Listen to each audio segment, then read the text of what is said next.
मैं अपने जब मैं ओपनिंग करूंगा उसका भी जवाब आएगा और बाकी अमेंडमेंट तो आखिरी में आता ही है।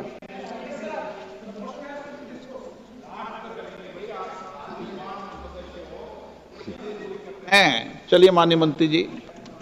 माननीय अध्यक्ष महोदय, हम सबको बहुत डिटेल में जाने का भी आवश्यकता नहीं है। कमेटी के बारे में उसका जिक्र काफी हो चुके हैं, लेकिन मैं इतना कहना चाहता हूं कि जो कमेटी इस बार दोनों सदन लोकसभा राज्यसभा मिला करके ज्वाइंट कमेटी में वक्फ अमेंडमेंट बिल पे जो चर्चा हुई है, आज तक भारत के संसदीय इतिहास में इतना व्यापक रूप से चर्चा, कंसल्टेशन और समय कभी नहीं दिया है। इसलिए मैं जो ज्वाइंट कमेटी में जितने मेंबर्स दोनों सदनों के लोकसभा और राज्यसभा में जो सदस्य उस कमेटी में थे, मेरे तरफ से सरकार की ओर से मैं धन्यवाद देता हूं, अभिनंदन करना चाहता हूं। अध्यक्ष महोदय जी, कुल मिलाकर के 97,27,772 याचिकाएं ऑनलाइन, फिजिकल, मेमोरेंडम के रूप में, रिक्वेस्ट के रूप में और सुझाव के रूप में पूरे तरह से सरकार ने देखा है। वो जेपीसी के माध्यम से हो या डायरेक्ट दिया हो, हमने सब उसको देखा है। इससे बड़ा कभी भी, इससे ज्यादा संख्या में किसी भी बिल कपर में लोगों का याचिकाएं नहीं आया आज तक।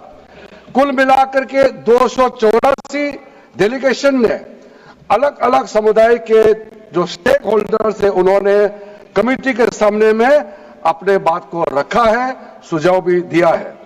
25 स्टेट गवर्नमेंट और यूनियन टेरिटरीज का वक्फ बोर्ड ने अपना सबमिशन भी पेश किया गया है। इसके अतिरिक्त कई लीगल लुमिनरीज, विद्वान लोग हैं हमारे समाज में, कम्युनिटी लीडर्स हैं, अलग अलग धार्मिक संस्थाओं का प्रतिनिधि, charitable organisation, civil society, academicians, researchers, policy makers, सब ने इस कमेटी के सामने में पेशकश किया है।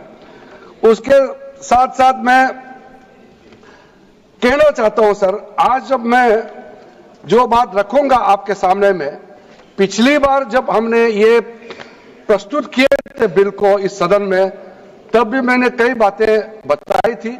आज मैं उसको नहीं दोहराते हुए कुछ बातें मैं जोड़ूंगा और मुझे अपना बात रखने के बाद सिर्फ उम्मीद ही नहीं, पूरा यकीन है कि जो लोग इस बिल को विरोध कर रहे थे, वो हृदय में भी बदलाव होगा।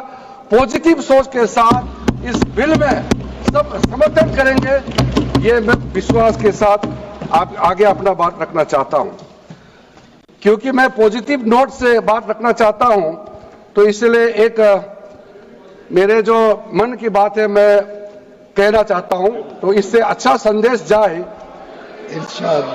किसी के बात कोई, अध्यक्ष महोदय, किसी की बात कोई बदगुमान ना समझे, इस जमीन का दर्द कभी आसमान ना समझेगा।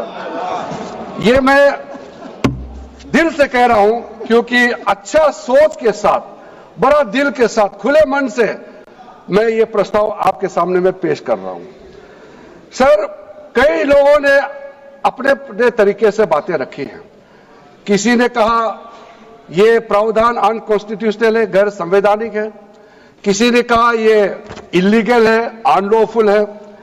सर, ये बिल जो हम लोग जिक्र कर रहे हैं कोई नया विषय नहीं है। आजादी से पहले ये बिल, जब पहली बार मुसलमान वक्फ वैलिडेटिंग एक्ट पास किया गया था 1913 में, तब से इसका इतिहास शुरू होता है। उससे पहले प्रिवी काउंसिल ने 1894 में